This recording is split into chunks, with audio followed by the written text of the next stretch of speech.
What days of the week are the strongest? Saturdays and Sundays. Why? Well, the rest are weekdays. Welcome to Small Business Celebration. We're continuing our series of Spring from COVID. And our guest this week, well, he is a pro from the floor on up. This is Small Business Celebration.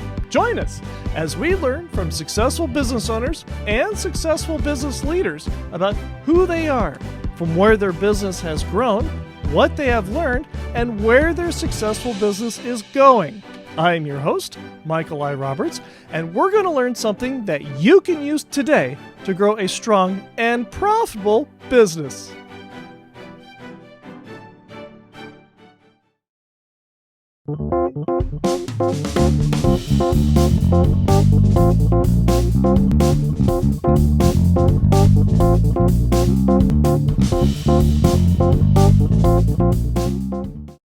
Welcome to Small Business Celebration, and our guest this week is Paul Campanario, the owner of MaidPro and Floors Reborn. Welcome to Small Business Celebration. Thank you for having me. For visionaries who don't know who you are you and what is it that you do? Yeah, absolutely. So hi, my name is Paul Campanario and I'm the owner of MaidPro and Floors Reborn. MaidPro is a franchise. We specialize in residential cleaning. We also do commercial cleaning. And Floors Reborn is a decorative concrete resurfacing company, and we specialize in concrete resurfacing and coatings for pool decks, garages, warehouses, and much more. Now, if you're listening to this program, you're going to notice there's a lot of echo. And why is that? Well, here with Floors Reborn, there's no carpet. And in addition to that, if you're watching this on YouTube, you'll notice we're here in the office, and this is one of the areas where you can't see the floor, so we'll have some B-roll to show you some of the other great stuff that Paul and his team are doing. Now, the reason we're also talking to Paul is because he has built a very successful MaidPro franchise that he has expanded to a secondary business. And we've gotten a lot of feedback from visionaries just like you who are interested in learning more about that and how to do it well. Now, Paul, you got the entrepreneurial spirit at a very early age. What was the first thing you sold? Yeah, so when I was, I believe, 13 years old, I got word of some things that my friends were doing, and as odd as it sounds, they actually were selling newspapers back in the day when people read newspapers. Right. And they were going door to door selling subscriptions, and so I thought, why not? I gave it a shot, and we were going selling newspaper subscriptions, and it was very interesting. It was fun, earned me some good cash. And the odd thing about it was, something that, once again, we were 13 years old. We were getting in some guy's van, dropping us off at corners in the wee hours of the night, going door to door, something that probably no parent would ever recommend this day and age to do. And we were making commission on the subscriptions we were selling. So probably not the smartest thing looking back at it now, but that definitely gave me a sense of, pride and ownership, being able to say, hey, I earned my own money at a young age. Yeah. But you didn't keep that entrepreneurial spirit for the first 10, 15 years of your professional life. What did you do very briefly in that intervening time? Yeah, so at the age of 17, I was actually hired on as a bank teller for Bank of America. Mm-hmm. And through the next 15 years, roughly, was working in the financial industry, Countrywide, Union Bank, a few other corporations with various positions, and was in that world for a very long time. Then the entrepreneurial bug hit you again. Yes. There are a lot of choices for franchises out there, and yet you chose MaidPro. Why is that? MaidPro stood out from for various reasons. Ultimately, it had a great model, a great system, a great headquarter and staff, behind it.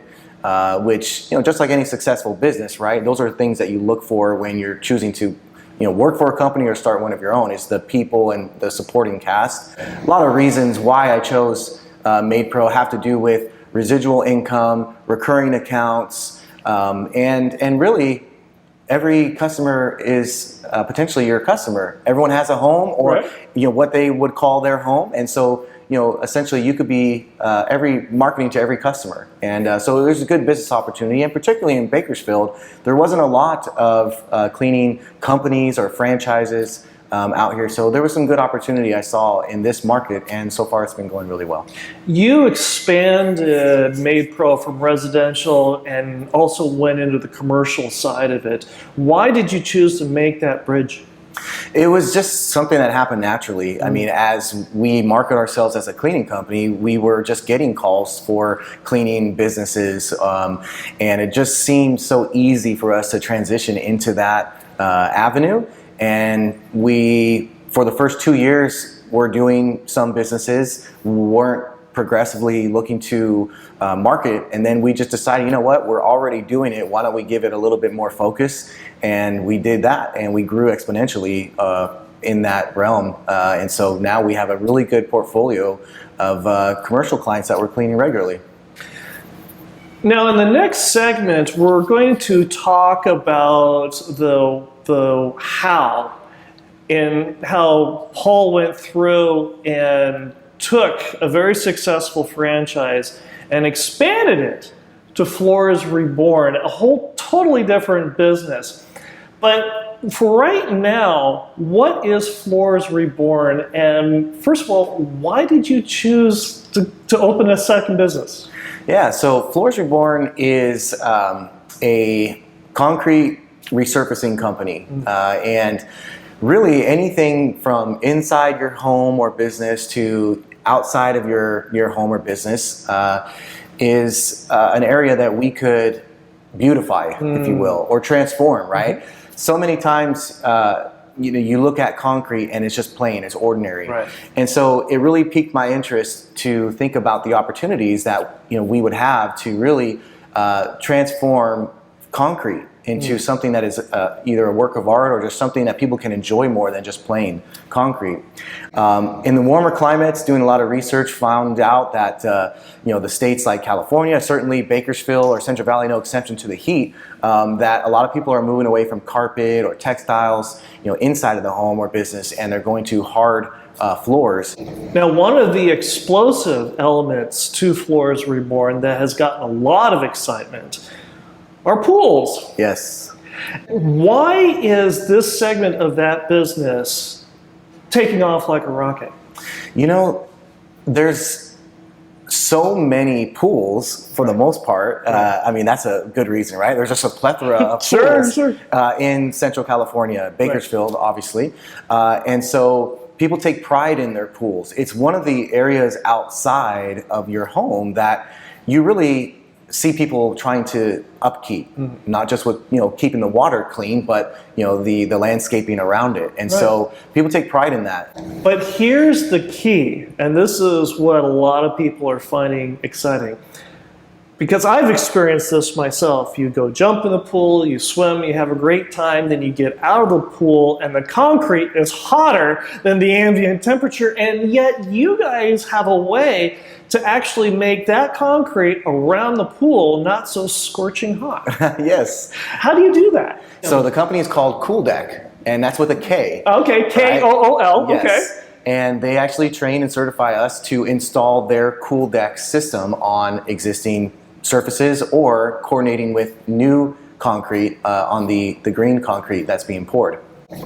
And you mentioned ambient temperature. You're absolutely correct. The ambient temperature on concrete could be 20, 30 degrees hotter than the temperature outside. Wow. And so this would lower the ambient temperature of normal concrete by 20 degrees roughly. Wow. So instead of 90, 100 degrees or more on your feet, you're talking now it's only 80 degrees or in that realm, and it's a big difference. And so there's a couple different styles, colors to choose from, but it's a great offering. And as far as we know, hearing from the Cool Deck company themselves, there's no one out here that's even doing that, or at least soliciting it. And so we're really excited about that opportunity to offer that system for everyone out here. If Visioneers want to get in touch with you for both MaidPro and Floors Reborn, how How do they do that?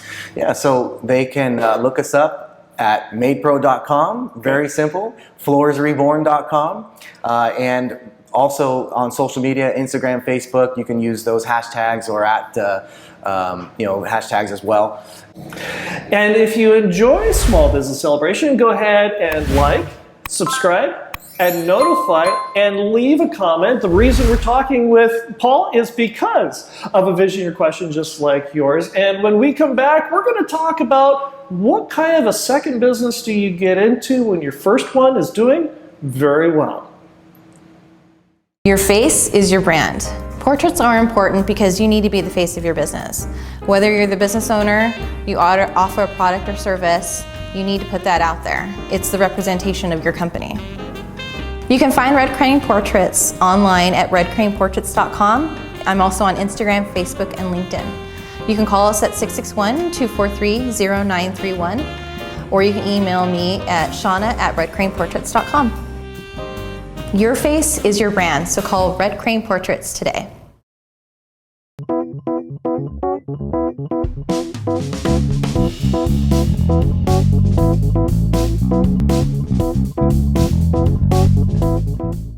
We're here with Paul Campanario, the owner of the local MaidPro franchise and Floors Reborn. And our visionary question comes from Maggie, who asks, our primary business has been very successful over the past 3 years, and we're looking to diversify into another business. What do you look for when you look for taking on a second business?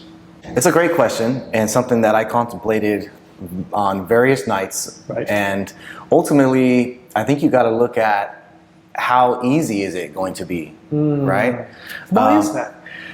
Well, I mean, it's one thing to have a vision and one thing to see where you want something to be, but how you get there and how easy is that path to get there really makes all the difference in the world. And so I'll give you a quick example. One thing that made the transition easy for me was I was able to use my existing office, my existing staff.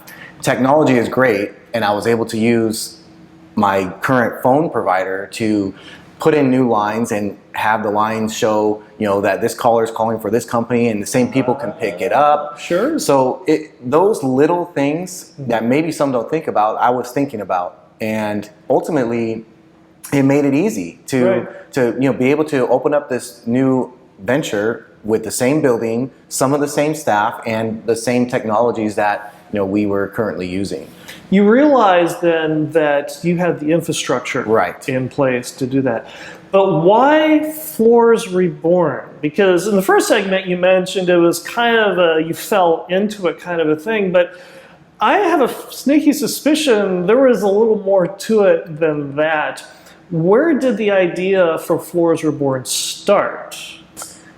I knew I wanted to start something else, and I have a lot of friends and acquaintances, and I heard someone talk about the decorative concrete industry, and it really piqued my interest, and I started doing some research on it.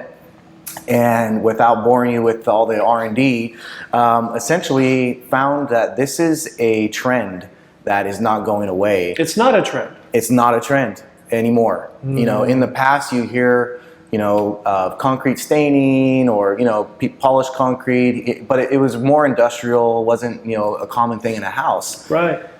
But now you're talking, I don't know the percentage exactly, but I mean I would be hard pressed to say that it's maybe 1 out of every 5 consumers have some type of concrete flooring in or outside of their home that's decorative. Nice. And the warmer climates, California, Texas, Arizona, this is something that is becoming more and more popular. And the technology, the products, the offerings out there are just getting more and more structurally sound. And we feel so much more confident now in this industry than we did 15, 20 years ago with, the long-term success of these floors. The difference, though, is you didn't just jump into the second business. Your first business with MaidPro was doing well enough that you were able to expand outside of Bakersfield into additional markets. So you had the financial sustainability to support the start of a second business. walk us a little bit through that on the planning side of it, and your thoughts on the progression of Floors Reborn as a spin-off or a second company from MaidPro. Well, MaidPro was doing well, growing very linear, consistent, and it was more or less, I've described it as we had a really good machine in place. Right. With all the local qualities, if you will. So we just kept growing, and our client base has allowed us to really expand into other territories. And so with that being said, going back to the original question was, how did that transition happen to Floors Reborn? And it just we were already doing a lot of the same work, so to speak. And so in each of the different cities that we were in, like I said, we had staff, and over the last several years, I knew this was something we wanted to do. So through the research, through trial and error, we really felt like this was just a golden opportunity. We, just like anyone, right? And going back to that question too, you gotta ask your family and friends, right? And they're gonna be your true friends if they tell you the truth. And we really didn't have anyone that was saying like, I shouldn't do this. Right. They saw the product quality in Floors Reborn, the unique offerings, and everyone that we were showing it to was like, I want this in my house. Right. Can you do this to my business? Right. And so having MaidPro helped just once again, because as you mentioned, we had the infrastructure and the time to do it. One of the other things too that a lot of business owners are concerned about is expanding their existing business into other markets. You had one slight advantage that a lot of business owners didn't have from your banking industry. What was that? So when I was a regional manager at Union Bank, I managed close to 20, 30 offices at any given point in different cities throughout Central California. So we're talking Wasco, Delano, Coalinga, Hanford, Lemoore, Porterville, and of course Visalia, Tulare, Bakersfield. And so I got to see for the better part of 6 to 10 years all these different cities up front and personal. And so having that knowledge of these markets, small markets, medium markets, gave me great comfort in knowing that if I wanted to expand in these markets, I could do it. And that really gave me a kind of the inside track to feeling comfortable in those markets. Taking a step back in your world as a banker, because what you were able to glean from that was very beneficial in expanding your business today. But for the business owner who doesn't have that advantage, let's take you a step back and say, I'm a banker again. How would you educate the business owner that wants to expand out of their market into another market? What are some of the things that they need to think about, consider, watch out for? What landmines to avoid, as it were? What would you recommend? Well, know the market. Do your research on the market. What is missing in that market? Do they have a need for what you're trying to offer? And really try to first and foremost find out if that is something that market wants. And not only that is, are you prepared to spend a great part of your time in the week in that market if you have to be there, away from your main headquarters or business? Right. Because usually the first 6 months, year or longer, you're going to be needed in the new market. Right. And so you have to be prepared to sacrifice your time to go and be in that market. And so those are two things that I feel you gotta look at. Is there a need? Can you spend your time there? And then the third thing I would say is probably if you're running a successful business now, you have the people around you that are complementary to maybe the skills that you don't have, or they're complementary to the skills that you have. So can you get someone or a team in that other area as well that are going to support you, so that you're not just doing it by yourself? And so make sure you can surround yourself with the right people and team that, for the most part, I'm sure made you successful where you currently are at. Are you the same person today than you were when you first opened your doors with MaidPro? Certainly not. How so? A lot of times you go into things head first. You don't give it much thought. You're shooting from the hip, and you don't realize the unintended consequences, right? And so ultimately, one of the things that I found was I didn't really have a good balance of personal and work life. And so one of the things that I think is really important, and in hindsight, obviously 2020, is you really need to make sure you're taking care of yourself and your family, or what's important to you. And so a lot of things that have transpired in my past has transformed me to who I am today. The decisions that I make now are not just business oriented. It's how is it going to affect my family? How is it going to affect my girlfriend, my kids? And those are things that I had to unfortunately learn the difficult way. And so, time is all we have. And, there's a lot of time that I sacrificed to do things that, when you look at it now, it's like it really wasn't as important as I made it to be, or even is irrelevant now.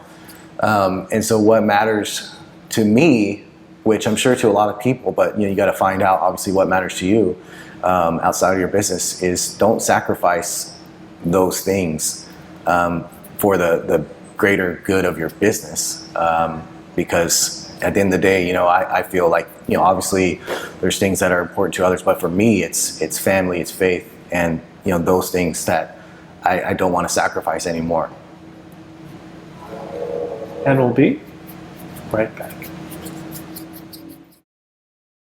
I know it's hard to believe, but we are rapidly approaching season 4 of Small Business Celebration. So if you've got an idea, you've got a thought, somebody you'd like to learn from, reach out to us on LinkedIn, Facebook, and Instagram, and let us know what you'd like us to do for our brand new season 4 of Small Business Celebration. So reach out to us on LinkedIn, Facebook, and Instagram, and let us know today.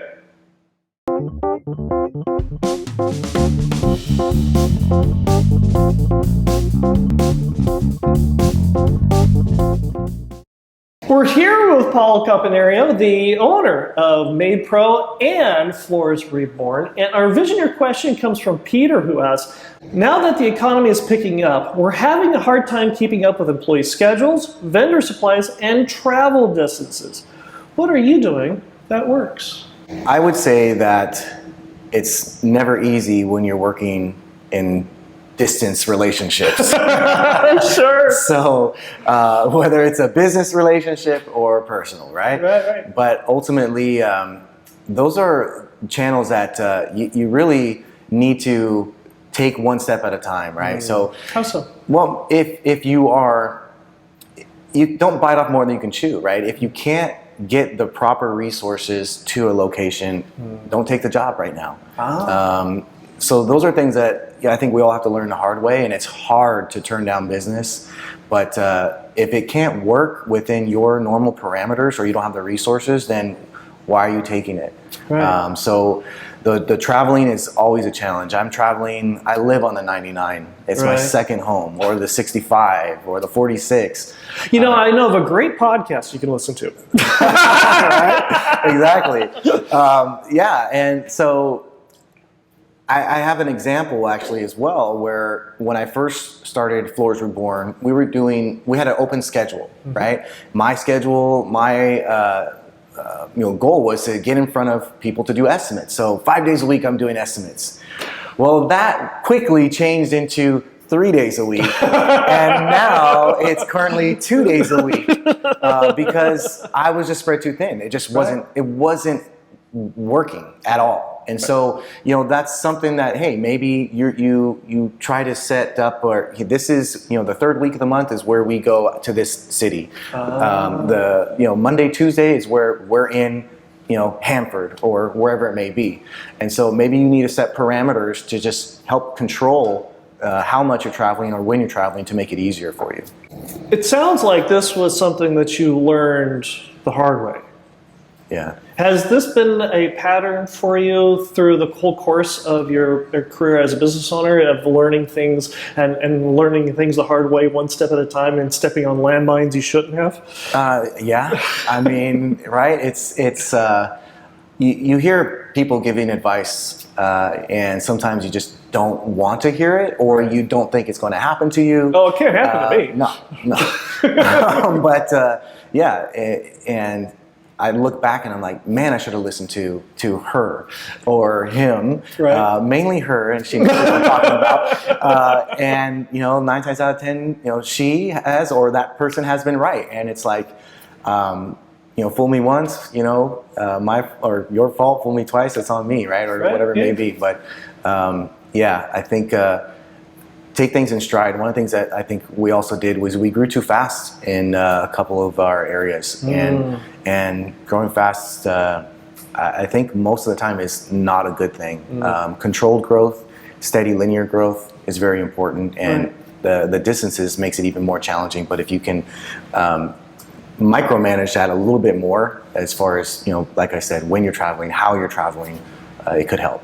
When you say micromanage, the connotation is the negative. The employer is sitting on top of somebody dictating their every move. Is that what you mean when you're saying micromanage? What are you talking about? Micromanaging, I know a lot of people refer to that as you're micromanaging a person. This is micromanaging more of an operational, facet, right? So micromanaging how you're traveling, right? So that specific area of your business, right?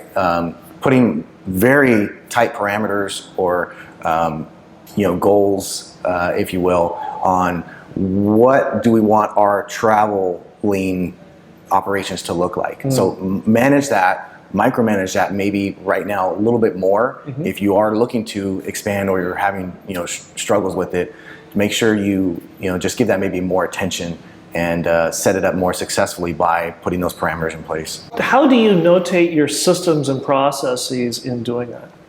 Yeah, I guess for me, in the past, I used to be very formal. Everything had to be written down, structural. Let's write a policy on it, right? And I guess that comes from the compliance part of the banking industry. But now it's like, hey, if this makes sense, let's start doing it immediately, right? We'll worry about defining it maybe a little later. But so ultimately, there's things you just got to try, and sometimes you can maybe question it a little later. But ultimately, if you are waiting to always put something in place formally, just having great structure, it's never going to happen, right? Or it just might not happen when you want it to.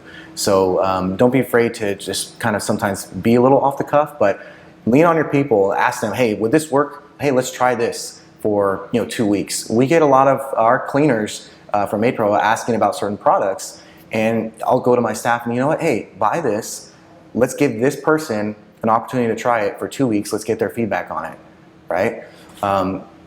So don't be afraid to, I guess, let people do things off the cuff, and who knows, that some of the best ideas just happen without putting anything structurally or formally around it. You mentioned attitude, especially when it comes to your employees.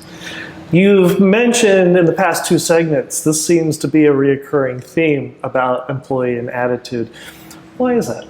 We all have a choice when we wake up, and I would like to believe that the average person wakes up wanting to do good and come to work and have a positive impact. And so when we get someone that might not be positive, it's something that I really try to stress to my employees, that you have a choice, and if you're not here if you're here because you don't want to be, then you don't have to be here. And so I constantly tell my team that if you're gonna be here, be positive. Add something positive to the team or the environment that you're working in. And if you're not, and if you feel you're not contributing in a positive way, you need to find out why. And ultimately, by finding out why, or spinning that to something positive each and every day, then ultimately we're going to be a better team. People are going to continue to enjoy being here, and it's just going to make it that much better.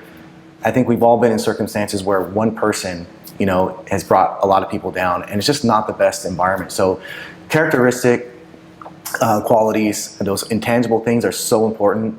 And we're not just going off of a checklist on what school did you graduate from, what's your SAT test, what's your work experience. Those things matter, but for me and our company, to a much lesser degree than who's walking through that door and what is this person bringing to us from a quality standpoint, from a positive standpoint, and how can this person just make other people better just by being a great person themselves.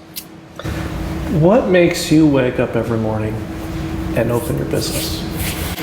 It's a great question. I think most people don't even think about that. Right. I certainly don't when I wake up. I like being around happy people.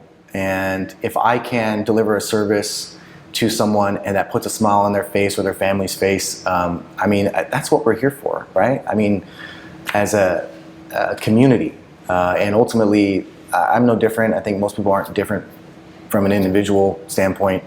And I get excited about transforming floors, transforming a house from dirty to clean. And ultimately, those things, I guess, are just the little things that make me happy by making other people happy. So simple as that, I guess. If visionaries want to get in touch with you, how do they do that? We're on all social media, Facebook, Instagram. You can just look up MaidPro or Floors Reborn. We're easy to look up on all the search engines. Sure. Floorsreborn.com, maidpro.com. Sounds good. Well, Paul, this has been a real privilege. Thank you very much for joining us here on Small Business Celebration. It's a pleasure. And I'll be right back with my final thought. Your face is your brand. Portraits are important because you need to be the face of your business. Whether you're the business owner, you offer a product or service, you need to put that out there. It's the representation of your company. You can find Red Crane Portraits online at redcraneportraits.com. I'm also on Instagram, Facebook, and LinkedIn. You can call us at 661-243-0931, or you can email me at shauna@redcraneportraits.com. Your face is your brand, so call Red Crane Portraits today. Leading the pack. Several weeks ago, my wife and I had the privilege of watching a dog trainer perform his craft. And while it was interesting watching the dog trainer work with the dog to sit, stay, play dead, roll over, all those great, wonderful things, what I thought was more interesting was what the dog trainer taught the dog owner. You see, the dog owner is the leader of the pack, and as such, his energy or her energy is conveyed to the dog.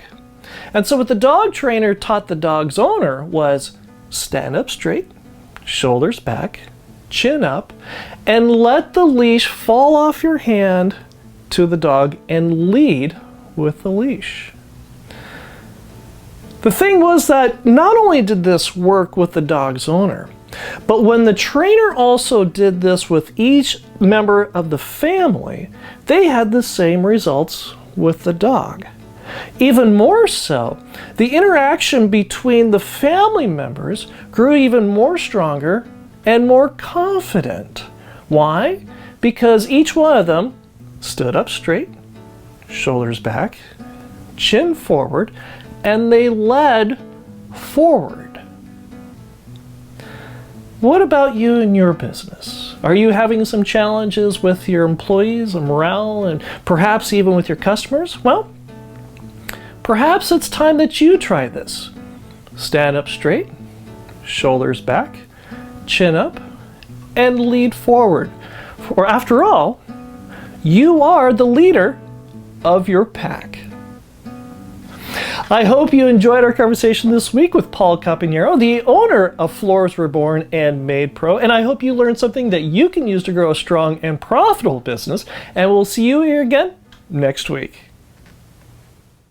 We're here with Paul Campanario, the owner of MaidPro. We're here with Paul Campanario, the owner of the local. This is all going to end up in credits. This is yeah. We're here with Paul Campanario, the owner.